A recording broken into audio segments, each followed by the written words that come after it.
Allah Azza wa Jalla nous dit, craignez, redoutez un jour, craignez un jour redoutable dans lequel vous allez être appelés à retourner vers Allah, puis toute âme sera complètement, entièrement rétribuée pour ce qu'elle a acquis de ses mains, et ils ne seront pas lésés. Et ils ne seront pas lésés, ils ne subiront pas d'injustice. Il n'y a pas une semaine sans que l'un d'entre nous perd un proche, un ami. Il n'y a pas une semaine sans qu'autour de nous, des hommes et des femmes se font enterrer.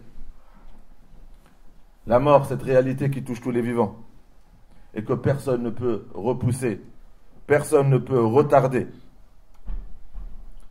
Elle est autour de nous, elle se répète constamment. Elle touche les petits et les grands. Elle touche les puissants et les faibles, les riches et les pauvres, les malades et ceux qui sont en bonne santé. Allah Azza wa Jalla dit, dis-leur, très certainement la mort que vous fuyez va très certainement vous rencontrer et vous serez ramenés vers celui qui connaît l'apparent et l'invisible et il vous informera de tout ce que vous avez fait. La fin de notre vie est la même, c'est la mort. De la même manière que nous sommes arrivés sur terre, de la même manière.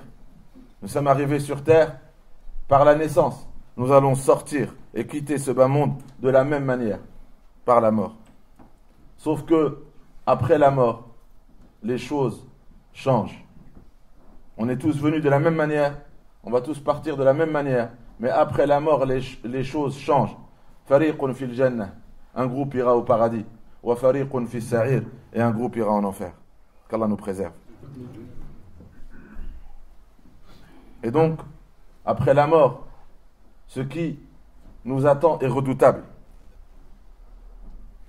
La raison pour laquelle le prophète sallallahu alayhi wa sallam nous dit, si vous saviez ce que je sais, vous ririez peu et pleurez beaucoup.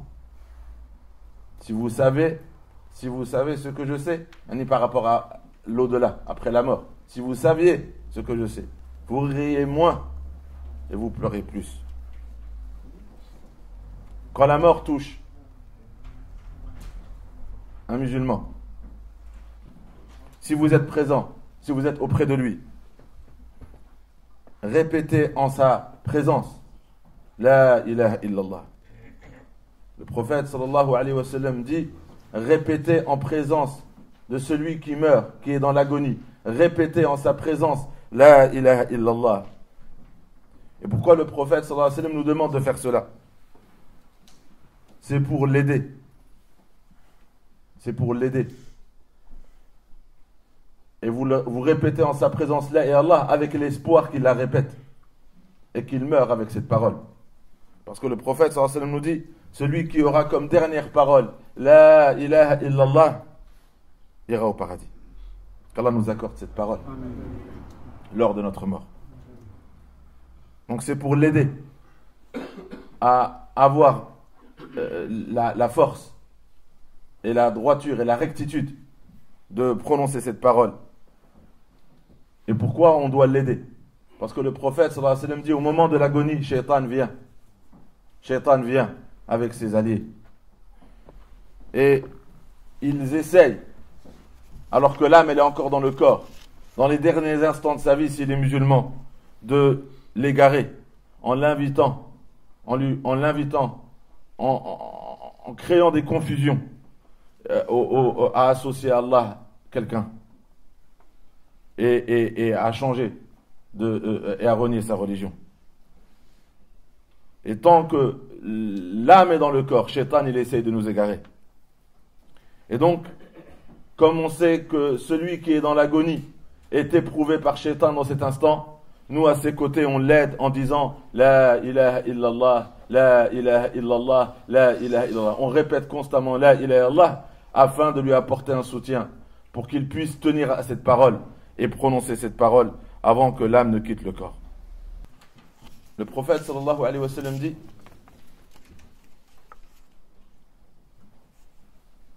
quand un musulman meurt et que prie sur lui,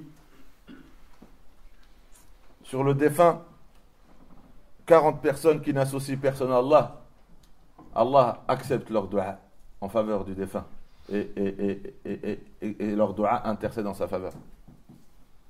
Parce que c'est quoi la dua? On dit: oh Allah, pardonne-lui, oh Allah, accorde-lui ta miséricorde. Et si derrière le défunt il y a 40 personnes qui n'associent personne à Allah et qui font une dua sincère pour le défunt, la dua est exaucée. Donc, après avoir lavé le défunt, après l'avoir habillé de son linceul, on prie sur lui. Et on prie sur lui en groupe. Le prophète sallallahu alayhi wa sallam l'a fait. Les sahaba l'ont fait et les musulmans le font jusqu'aujourd'hui. Parce que cette prière, c'est une dua pour lui. C'est pour ça que plus on est nombreux, mieux c'est. Parce que notre présence et notre dua peut être exaucée en sa faveur. Et il peut être pardonné grâce à la prière de janaza. Grâce à la dua qu'on fait pour lui. Et il peut recevoir la miséricorde d'Allah Azza wa Jal dans sa tombe grâce à la dua que nous faisons. Voilà pourquoi la prière de janaza, c'est un fard, c'est une obligation. Fard kifaya.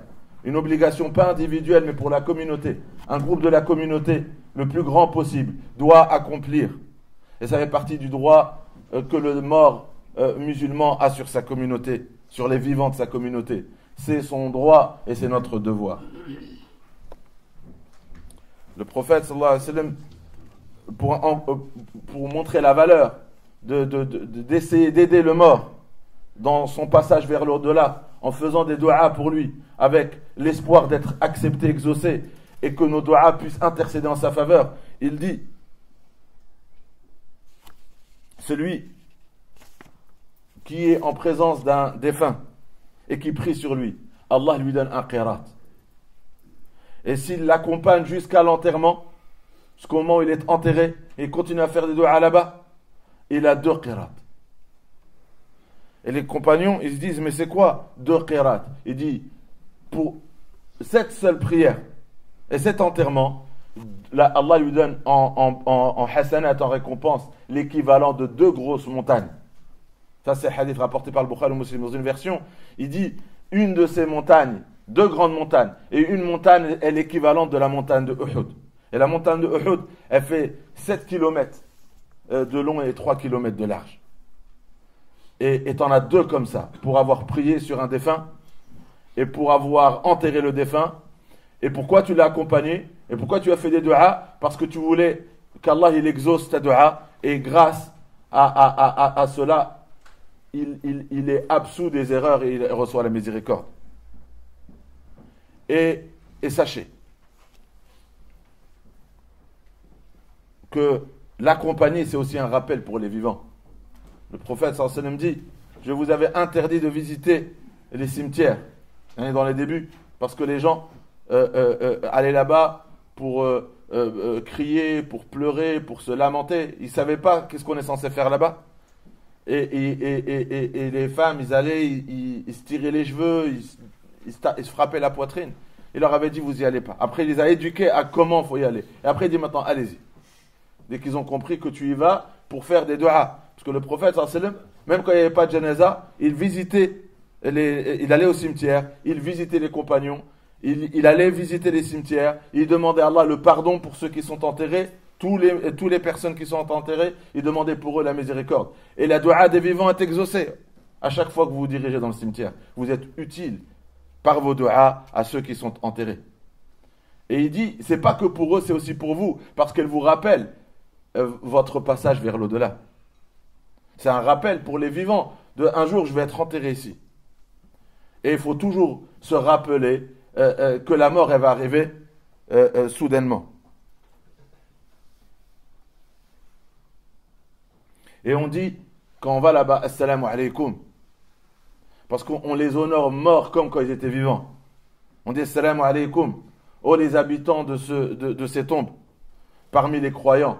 Et quand Allah le voudra, wa inna insha'Allah bikum lahiqun, nous allons à notre tour vous rejoindre. Et nous demandons pour nous, ce jour, quand ce jour arrivera, et pour vous, d'être dans la paix et préservés de tout mal.